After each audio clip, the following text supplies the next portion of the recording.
My guest today is Jordan McLaughlin. Jordan is the founder of Rookie Mage Games, a game company based here in Columbus. And while I thought we were going to talk a lot about board games, which we do in this episode, he also started Evict Private Equity Columbus, which is focused on limiting the amount of homes private equity companies can buy here in the city, how many single-family homes they can own. In this episode, we talk about that a lot. We learn more about the games he's created and the business he's building. And we also talk about the best place to get a Reuben here in the city. All that and more on this chronicle of the Columbus Chronicle.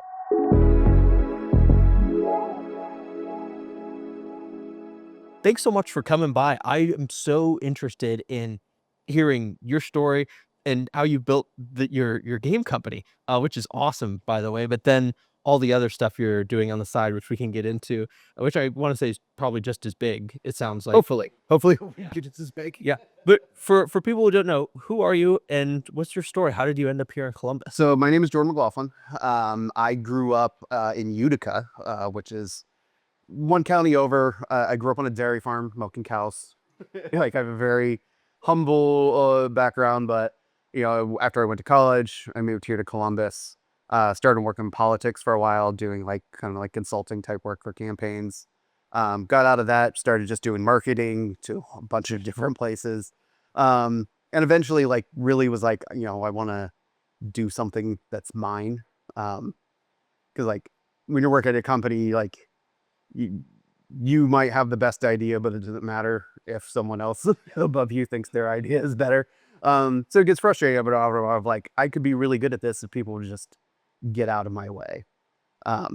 So I would kind of been looking for something, and then my husband and I were at my cousin's house for a game night, and we're just playing board games, and she just leans over and is like, "Hey, you should try making one of these. I think you'd be good at it."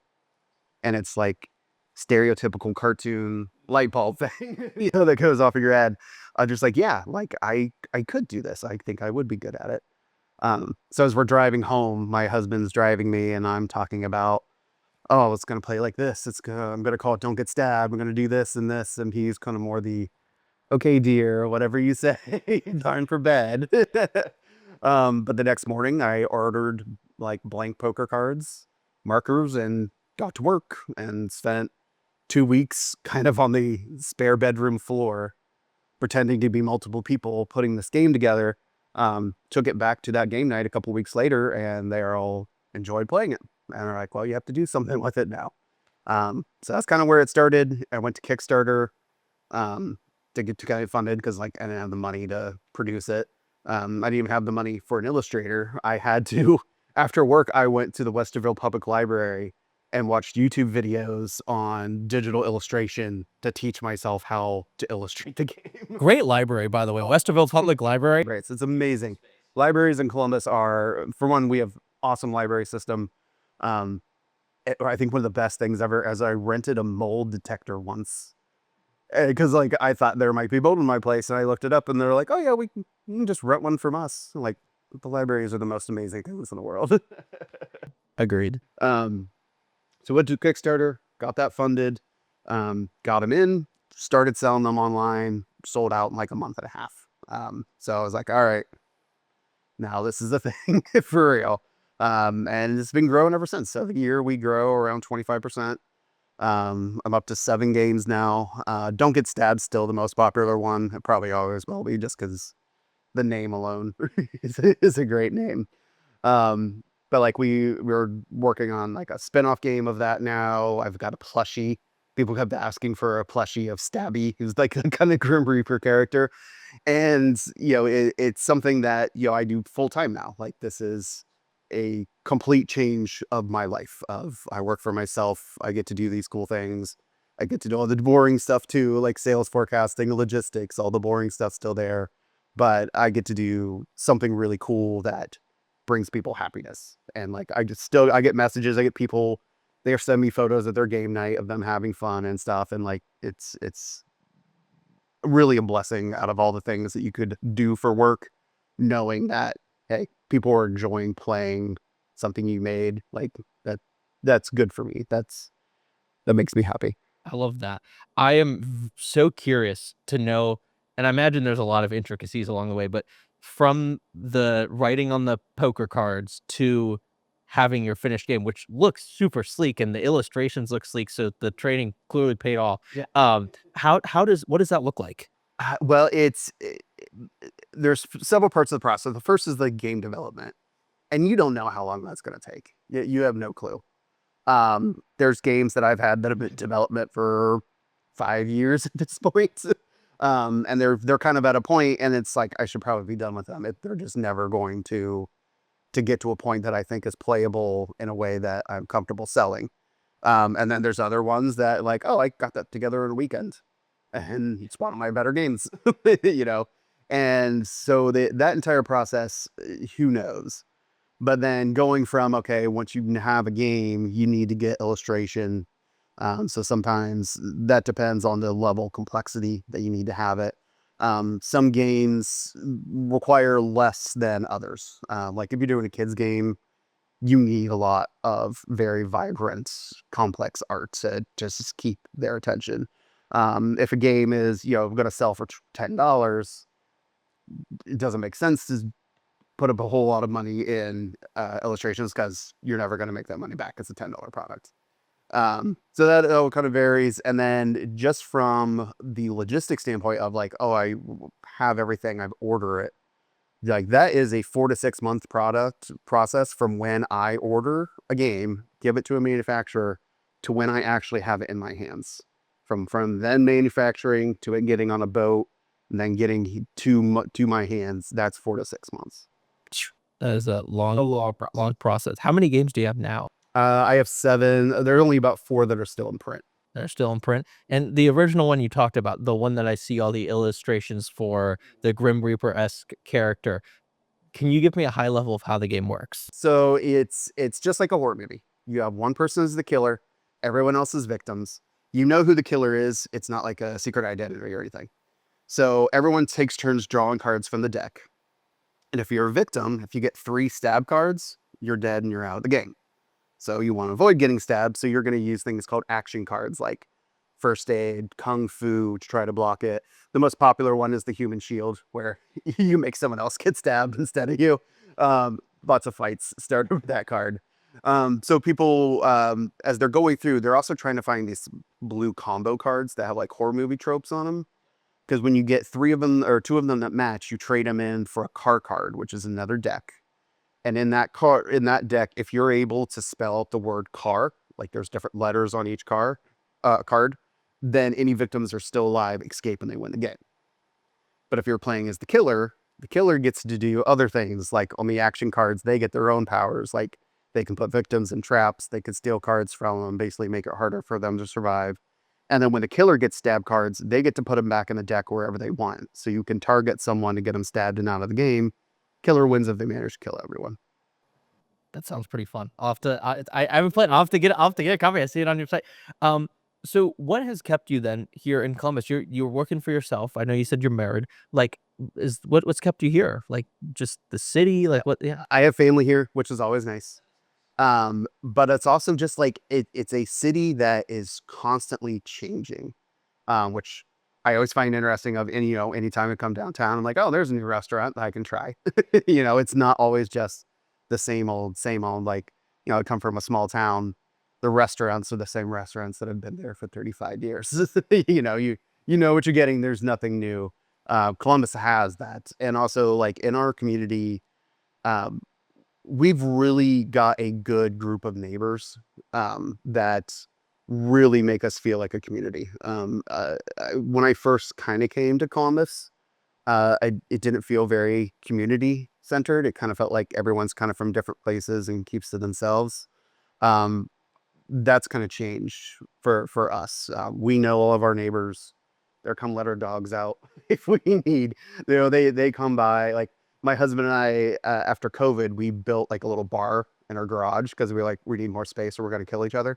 So we were like, so we made like a bar table and put up a TV and some lights in the garage and everything. So like when it's nice out, we just like to sit out there with the garage door open, and neighbors just come by and they're sit and talk to us and hang out for a while. And it's just a warm community now.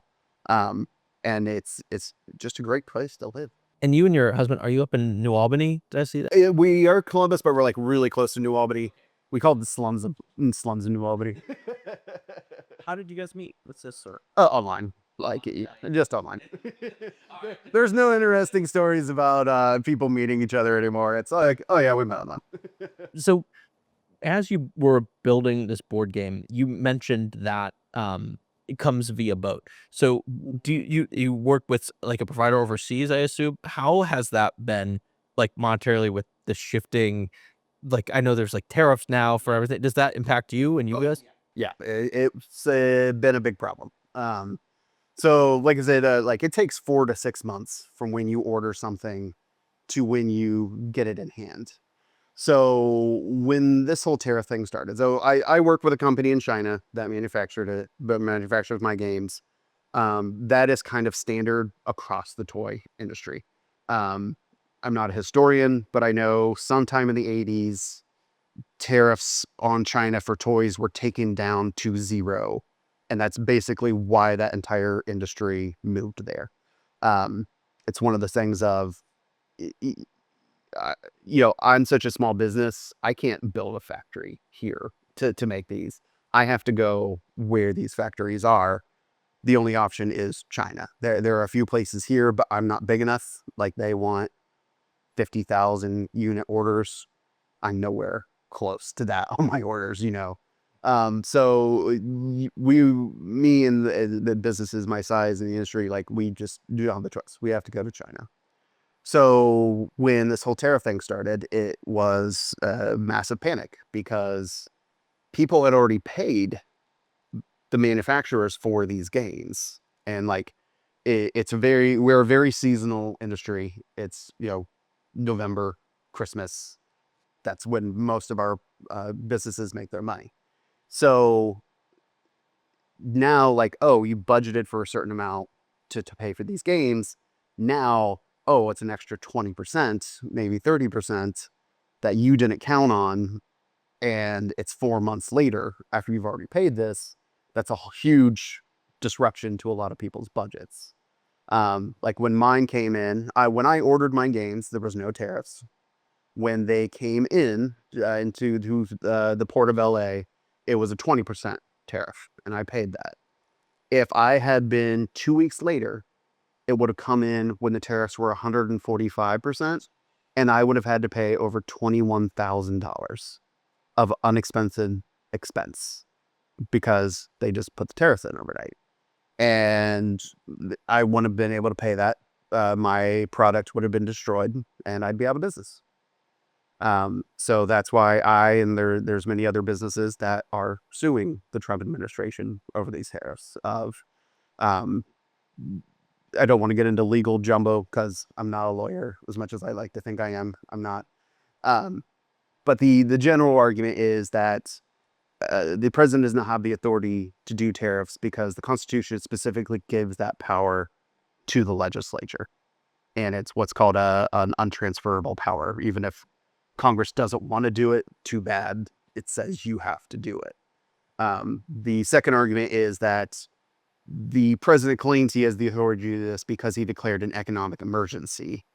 Well, part of the argument of the lawsuit is, no, you can't just call an economic emergency over stuff like fentanyl or a deficit, because that's not actually a emergency. That might be something you don't like, but you can't just do that.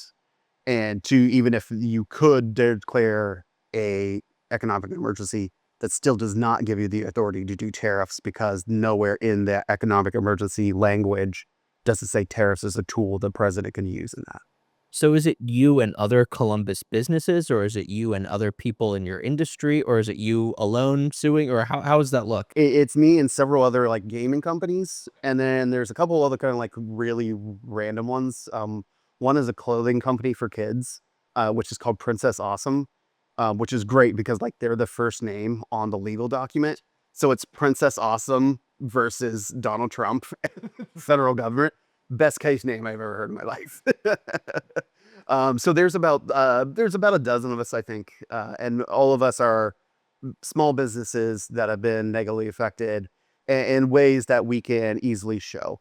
For me, I literally got a bill from the government for the tariffs. I was one of the first people that had to pay those tariffs. So I was one of the first ones that was able to provide proof in a court of a negative impact. So walk me through, and if someone was like, well, just build them here, what does that cost look like then too, if you were to try to build here in the United States, build those games? Build it back. Yeah, or to to build factory to get your game, or just to get your games. Can you work through a manufacturer, or are your games so specific that you would need to set up your own production process? So I could theoretically use a manufacturer here. Um, there's several things that would have to change to be able to make that happen. Number one, they would need to lower their minimum order quantity. Most of them are, you know, 50,000 units. Like they're not here for companies like me.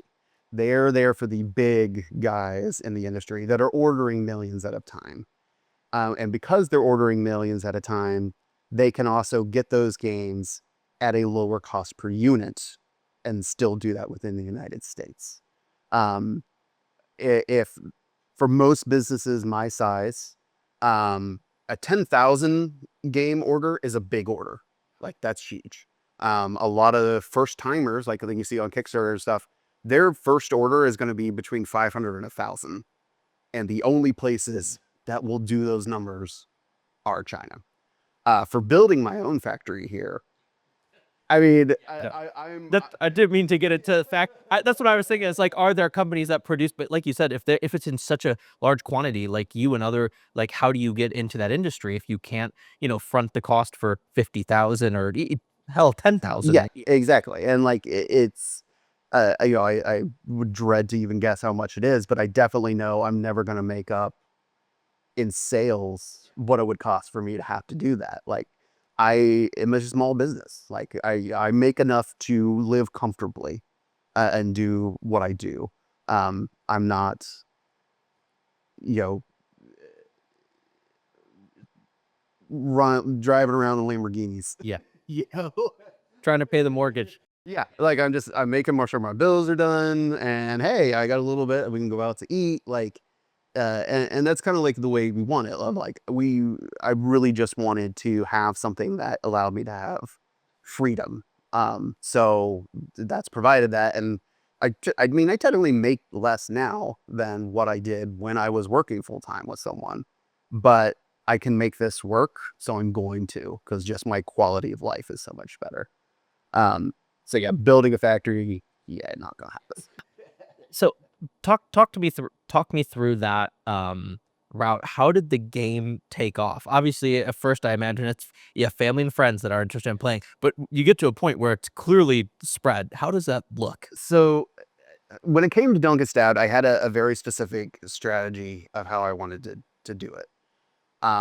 Because especially when I started, board games and stuff were kind of really coming back with like a force.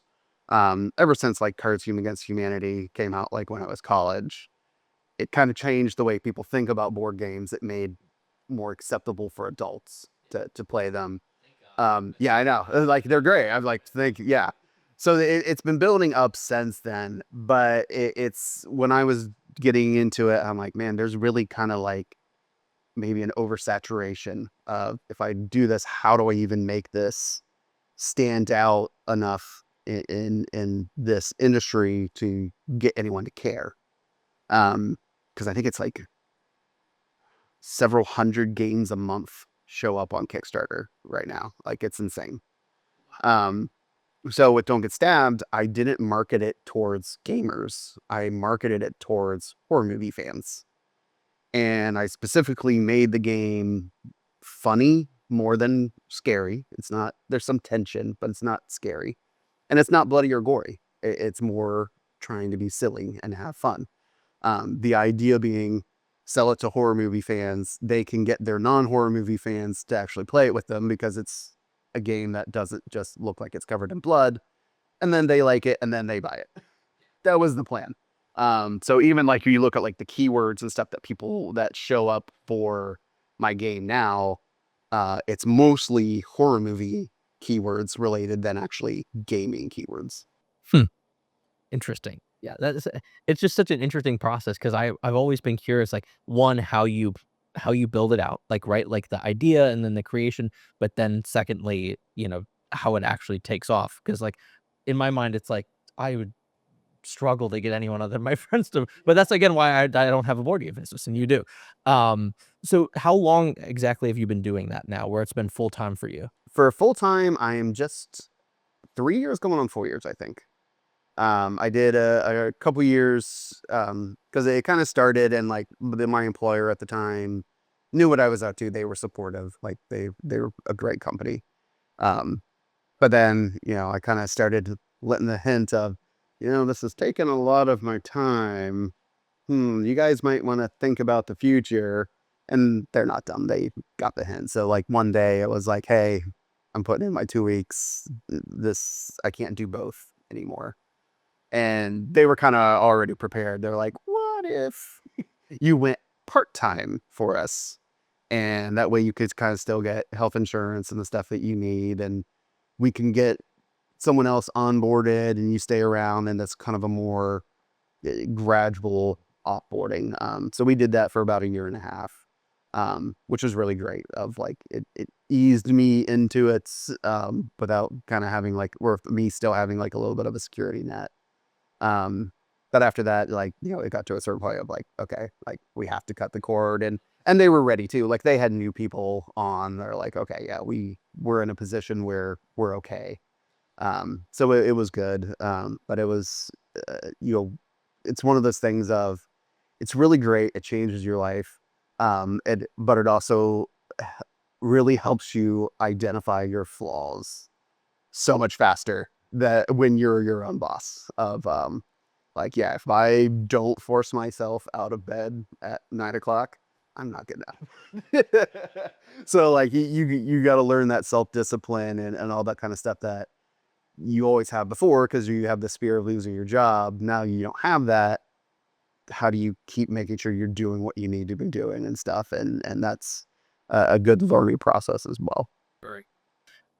I want to pivot because I remember when we reached out, we were talking, when you'd reached out, I was like, "Oh, this would be cool. We'll be talking about a local business in Columbus and how they expand board games." And then you're like, "Also, by the way, I do this thing where we wanna get private equity from out of Columbus from buying the houses or limiting what they." I was like, "Okay, this is a whole 'nother thing that I am very interested in talking about, like, super interested." Talk to me about Evict Private Equity Columbus. Yep. So yeah, I like to say my superpower is to be annoying. And now that I'm my own boss, I'm going to use that power for good. So that's part of the reason I'm suing the president. Why I'm doing this. So I'm good at annoying people. I'm going to do it for good. So yeah, so my husband and I, like, we are both, successful people. We both went to college. We both work hard. We both have our own businesses. But we are at the point of, we have no clue how we are ever going to afford a house in this city anymore. Like, we had no clue. Like, it's just, no numbers make sense. And do you allow cussing on your podcast? Yeah, absolutely. Go for it. Okay. We're just pissed off of, we work our asses off. We did what society said we're supposed to do. You work hard, go to school, get a job, save up money, then you buy a house. Well, guess what? We did our fucking part. And now we're not getting what we want. We just want a place that's ours. Like, that's a very basic human thing. So, for a little bit you go through well, what are we doing wrong? What are we doing wrong? And then I just said, screw it. I'm like, I don't think we're doing anything wrong. Like, I think the system is just completely rigged against us right now. So I did some research and stuff, and like, there's a lot of problems with housing, beyond what private equity does.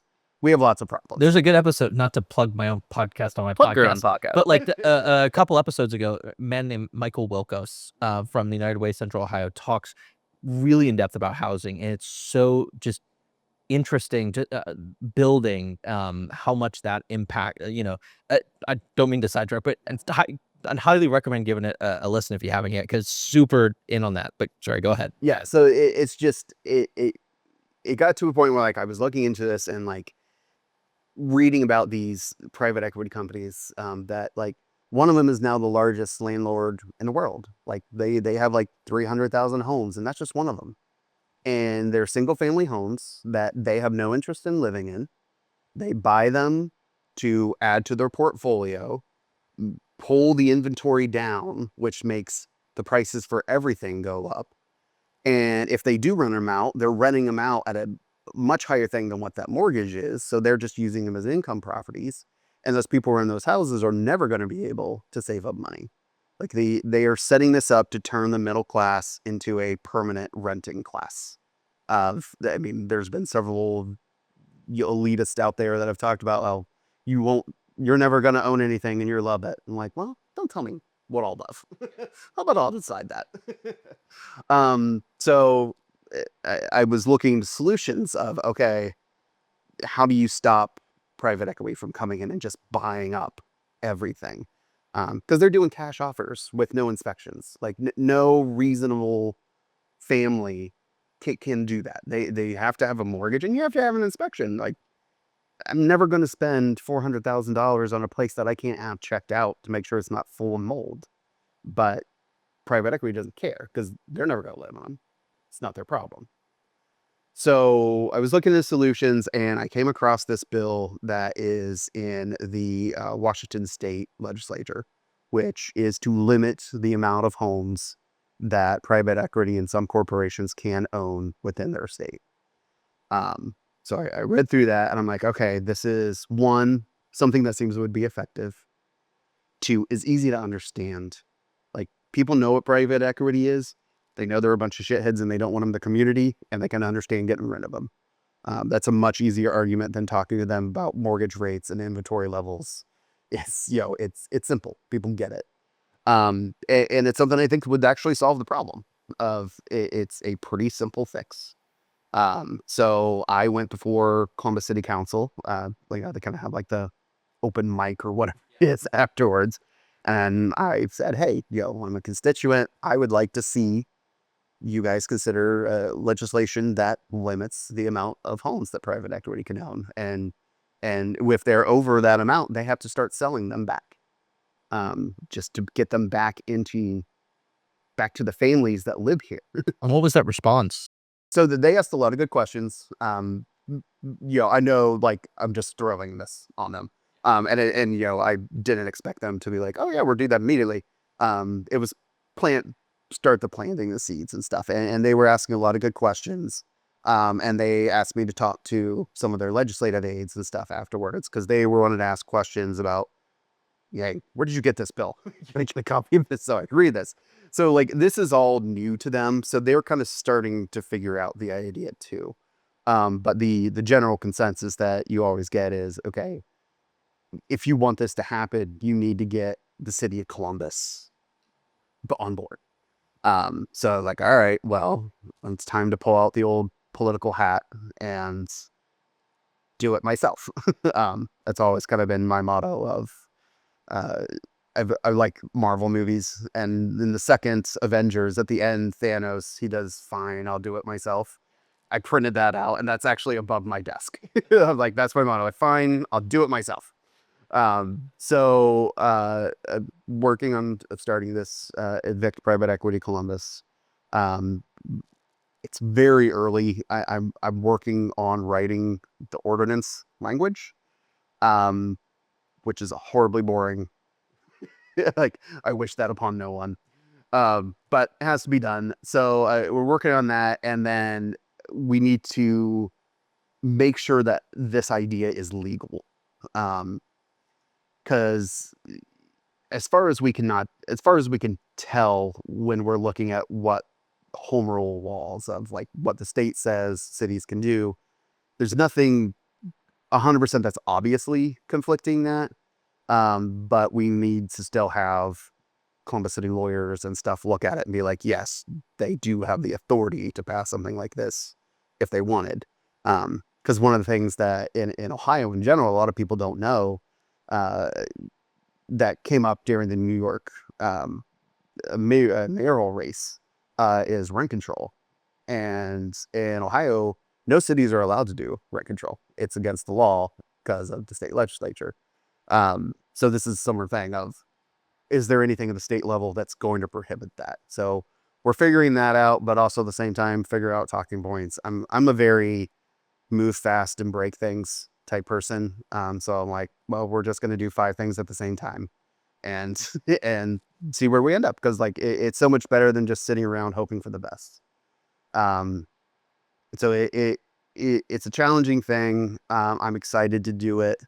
And I've already been really surprised by the response, from it, of people that have come up, after, I spoke to city council and shook my hand. It's like, that's a great idea. Let me know what you need. And I'm literally walking out of the city council meeting, and there's a police officer that just happens to be walking at the same time. And he ends up talking to me about it the entire walkway down. So like, people understand this issue, and this is a simple solution that people can understand and will actually do something. So I'm excited for it. I think there's going to be a lot of good stuff that comes out of it. I don't mean to put you on the spot, so if you don't have numbers, it's fine. Do you know by any chance kind of whether on the national, the state, or even in Columbus level, like what percentage? Because I feel like I've seen like as high as like 20% in some places, some cities have like 20% private equity owned Yes. housing. So do you know that? Or if not, we can put a pin So in it. I will tell you the numbers I have. So in Columbus 2023, there is a NPR article talking about housing, and they guessed around 20% of houses bought in Columbus that year were bought by private equity / corporations.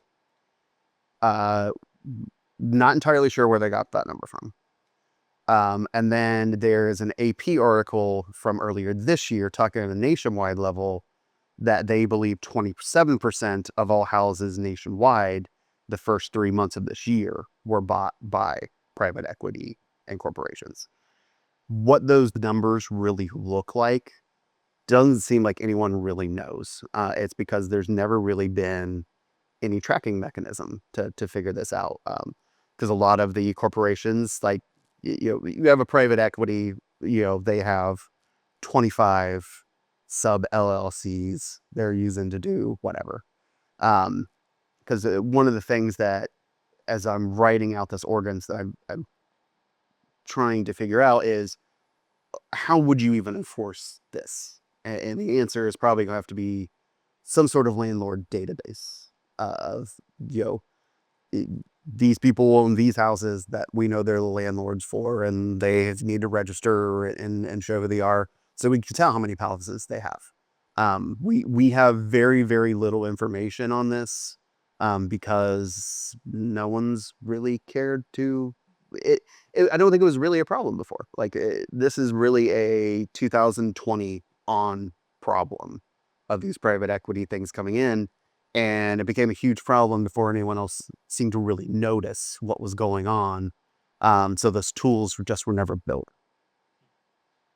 If someone wants to get involved or wants to support in any way, how do they go about doing that? Like, what are some actions people can do? Is some ways people can get involved? I've been thinking a lot about that question that you just asked me. Um, a lot. Because I'm starting an organization, and so the first thing I want to think about is, okay, there's so many ideas that I care about. Why am I not part of an organization for some of these things I care? What limited me from joining that? So what I think I'm gonna do, um, and this might be totally crazy, but hey, I like experimenting.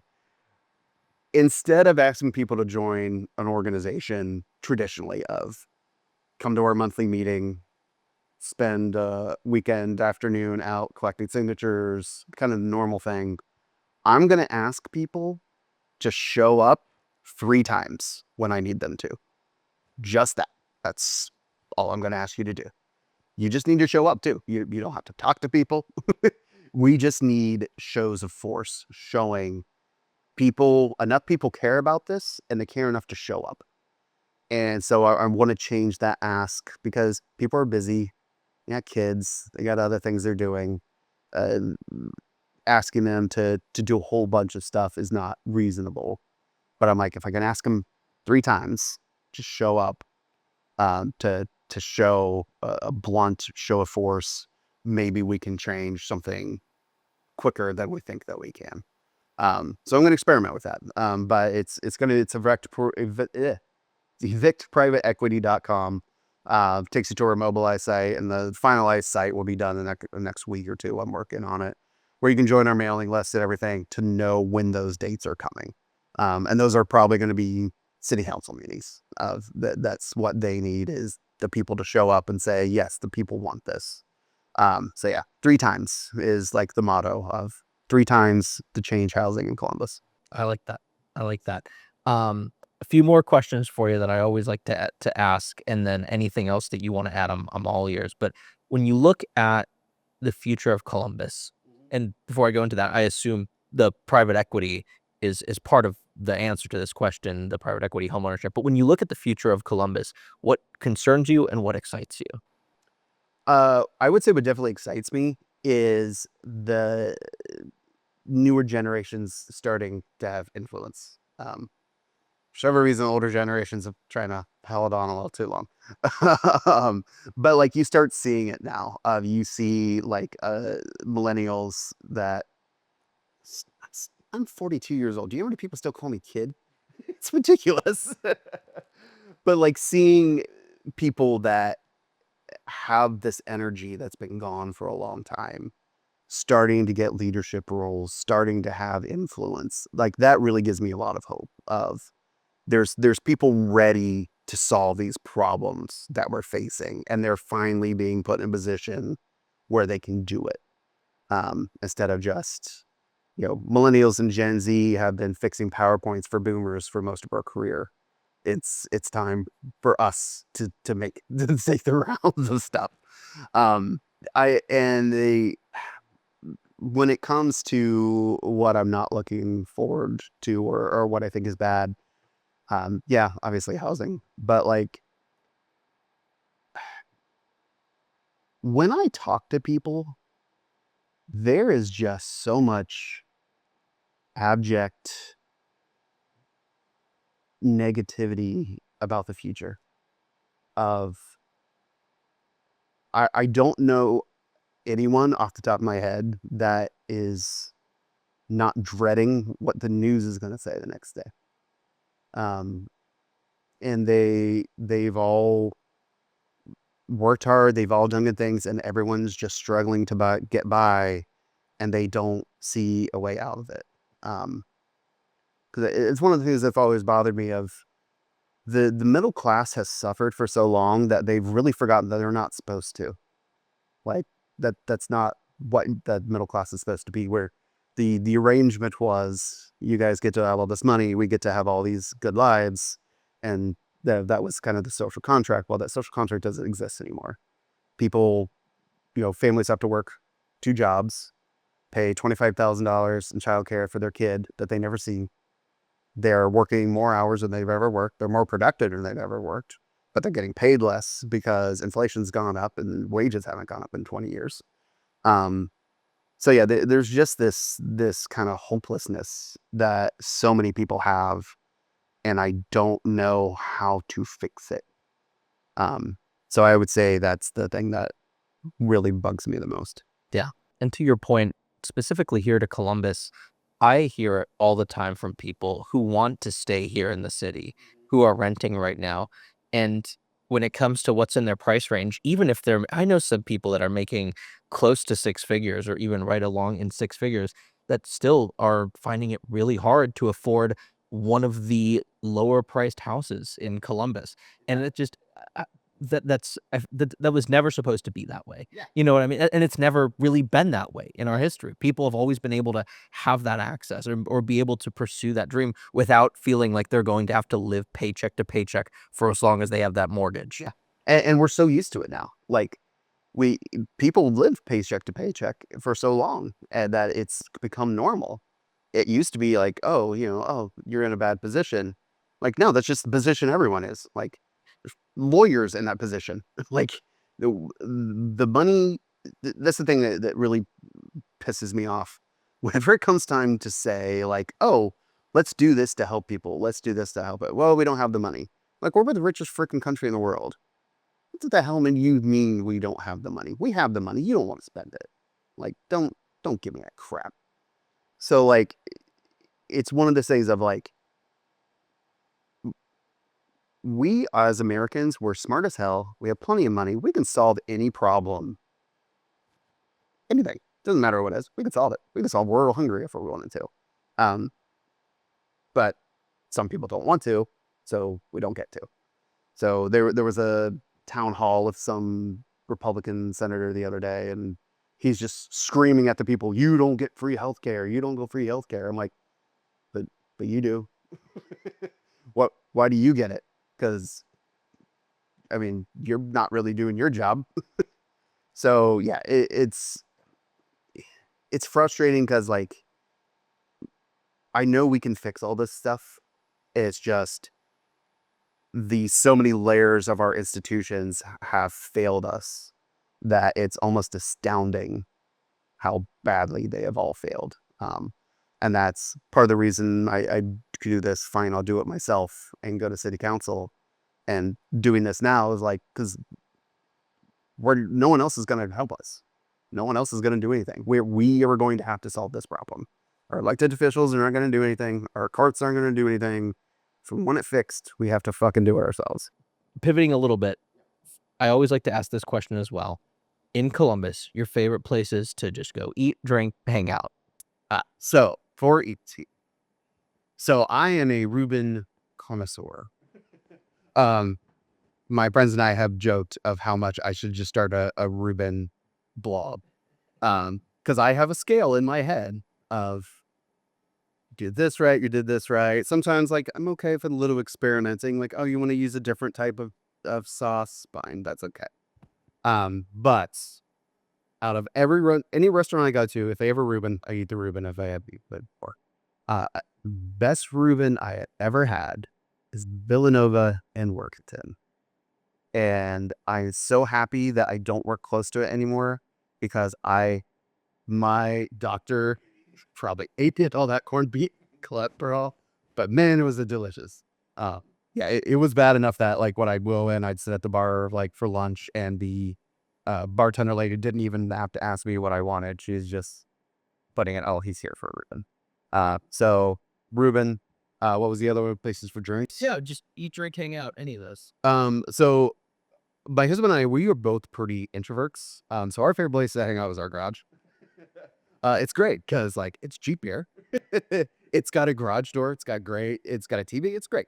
But like if I'm actually going out, like, I've always liked, every year for my birthday, I tell my friends, just come and buy me a drink. We go to Cavan's Irish Pub, which is a gay bar on Cell I. And I really love that place. Like, it's very kind of low key. It's chill. I don't like loud. Like, if I can't talk to you because I can't hear you, yeah, that's just not my thing. Some people like that. That's not me. Like, I like a place where I can sit around a table, have some drinks, listen to some music, and be able to talk with the people. And Cavan's is a good place. The third is go to a library. I'm going to plug libraries again. Libraries are the shit. if anything in the world you could ever want, a library will help you figure it out. I worked in a library at high school and in college, so, like, I'm a sucker for a good library. But, like, we live in a world where there's no third expenses anymore, for, like, just hanging out, like, That don't cost an arm and a leg exactly. to go to. Like, Yeah. it's go to a pub or a restaurant or something. They're trying to get your money and get you out as soon as they can. There's no real spaces to exist anymore, except for a library. They're not going to push you out. Love it. Love it. You mentioned how people can find Evict Private Equity Columbus. How can people find your game? How can people find you? So I sell on Amazon, or it's rookiemage.com. I'm really big into TikTok at the moment. So if you want to follow me on TikTok, it's Jordan McLaughlin, Ohio. It's me just ranting most of the time. So I'm good at it. So and I also have the Blue Sky account, Jordan McLaughlin, Ohio. Ditched that Twitter crowd a while ago. I assume so by your shirt. No one noticed the shirt yet. Anything else you want to add? Anything going on? Thoughts in your mind? Things about Columbus? Anything? I mean, I'm really excited.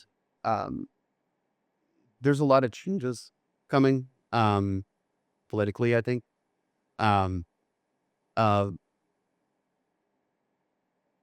so you have the mayor's race in New York that's really changed a lot of the way things are being discussed, and you see a lot of like kind of establishment people freaking out, but you see kind of lower ones of like your younger ones of, hey, that's not the worst maybe in the world. So it's nice to see new ideas finally getting talked about, being put into the daylight of, maybe city owned grocery stores are something we should consider here because we have food deserts where people can't get foods. Well, if the free market isn't going to fix it, fine, we'll fix it ourselves. So those types of ideas that never kind of got the time of day, people are talking about now. And so that makes me excited of people aren't just afraid of throw a word socialism on whatever idea you don't like and everyone just falls for it and moves on. People aren't following that anymore. Or like, no, let's look at its merits. And some of these ideas have a lot of merit, and it's nice to see people talking about them. So thanks so much for coming on, man. Thank you for having me. That was fun.